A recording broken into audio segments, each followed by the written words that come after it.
Hey guys, welcome back to my channel, Taya Logic. I'm Taya, and welcome to my first video on analytical psychology.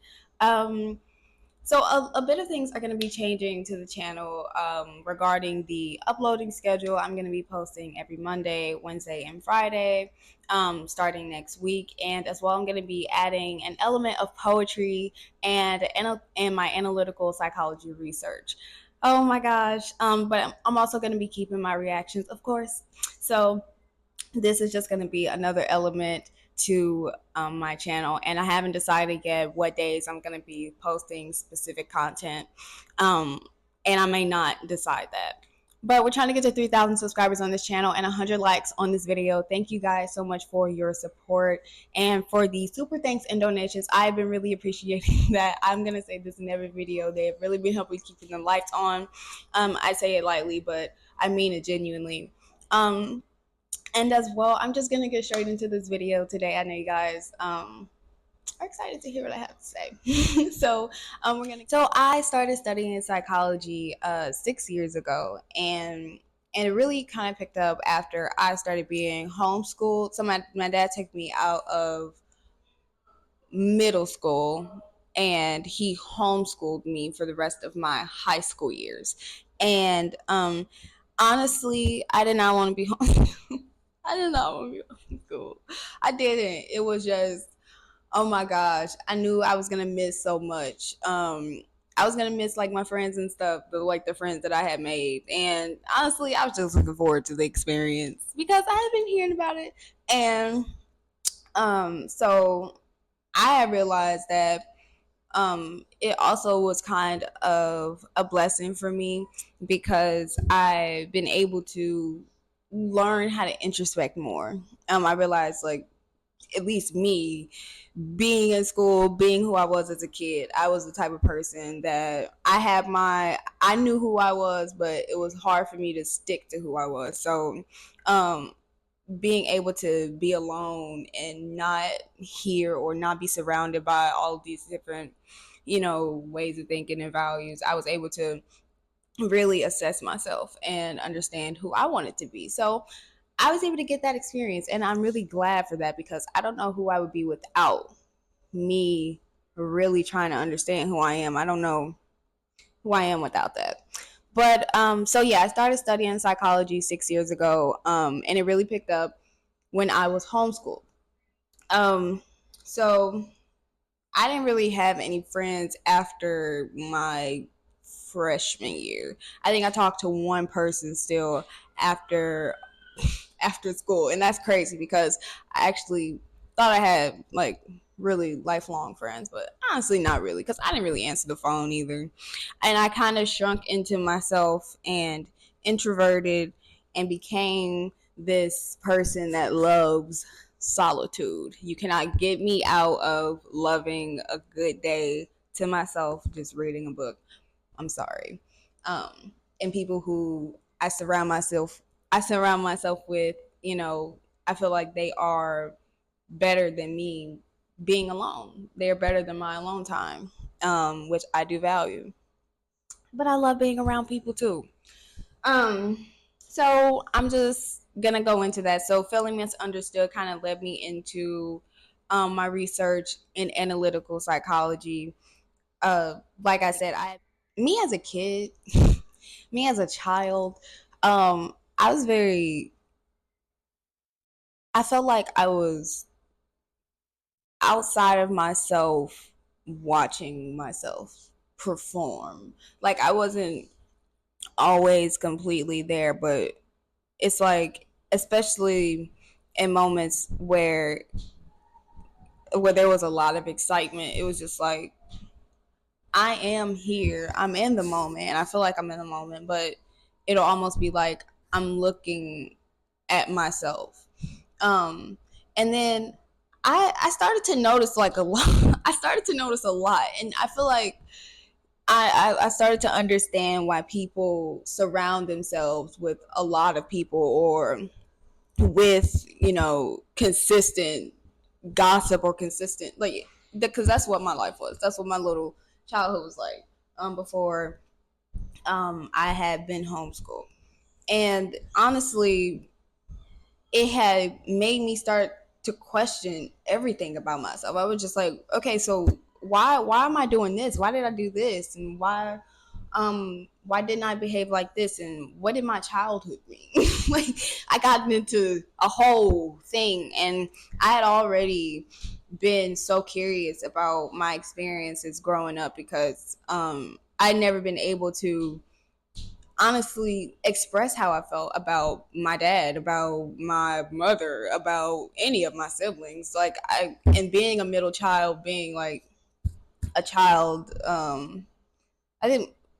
I come from a big family. Like, my dad's like, I think he's like 13 kids, and probably I'm happy, but it's like all of that is just like it's still in my mom alone, and it's still a lot, and I understand that, and I feel like I had to understand that it wasn't necessarily on purpose, that I probably was misunderstood, but it was just like it still happened, or there was still a mistranslation um that happened. So I'll admit the journey of me researching had made me feel less lonely, because it almost validated, you know, even though you felt like you weren't completely wanted, this is why you need to feel wanted.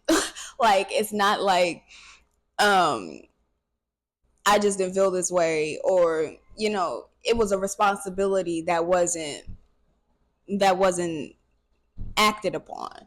So in completeness, so it's up to me to make sure that responsibility is acted upon by me. um so it kind of came from that perspective, and because it kind of felt like, I never got the chance to grieve correctly in my childhood. And I felt like I really never felt like a kid, and I never got to grieve that as well. So even me, I feel like at that time, me trying to understand psychology, me trying to understand my behavior and everyone else's behavior, was me trying to place a reason on why it was that way, like why I felt that way, and why I felt like my family didn't, or why I felt because I feel so bad. Like, I feel so bad for like saying that, you know, maybe my family didn't do the best. They didn't do the best job. But maybe they did, because but I have to say, okay, I can't say that they did everything, because I have put a lot of work into myself as well, but as well, it's like they did a lot. They did what they could, and I appreciate that completely. But as well, I can't say that what I felt was unreal. But we're gonna get into this. So what is like on 1%? I hope that this does.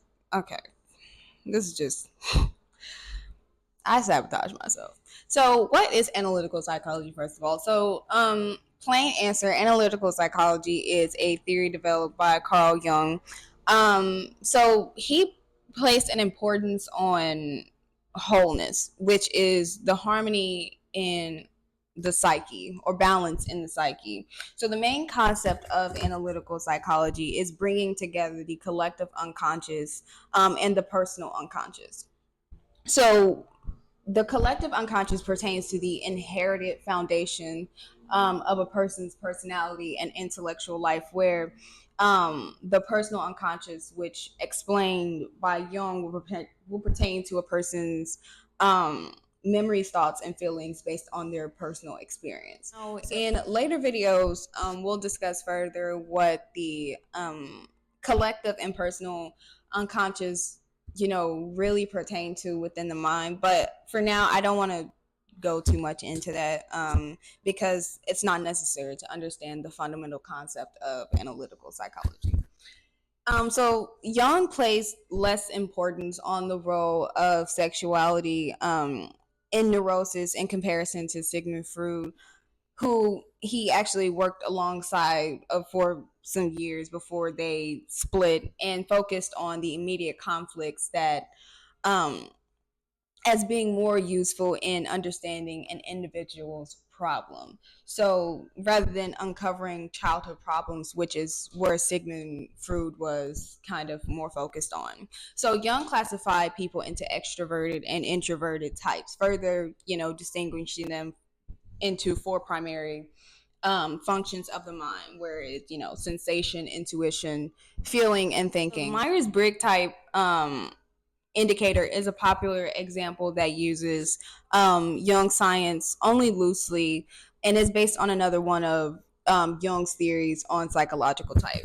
So MBTI mainly focuses on the letters, and it's easy to misidentify. Personally, I don't rely on it. I don't rely on it, although I'll be honest, I did use it before as I learned more about the science, but its validity became less credible once I started, seeing people change their type.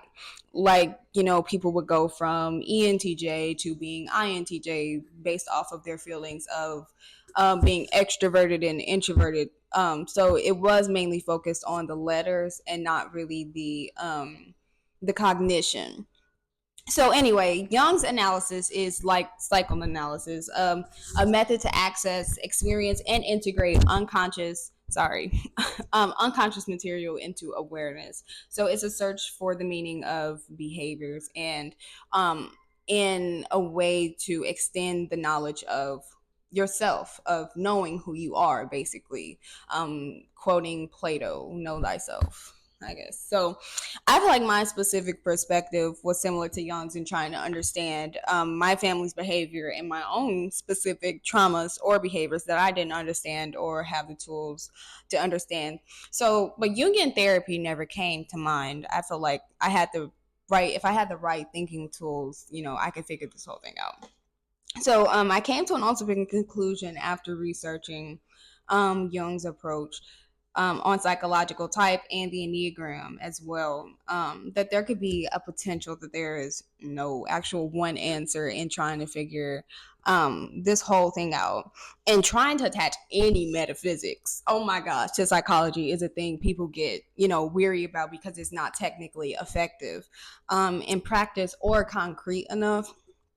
Although it didn't stop me from trying to, go down the rabbit hole of trying to incorporate God into all of this. So I refer to Hebraic biblical passages, and as well as, be transformed in the renewal of your mind. And the origin of, Hebrew words helped me depict a path to take, because essentially that's where this was headed. I was trying to find the correct answer or the path to take, to answer the ultimate question I had, which was, who am I? My driving purpose, why is all this mess in my face, particularly?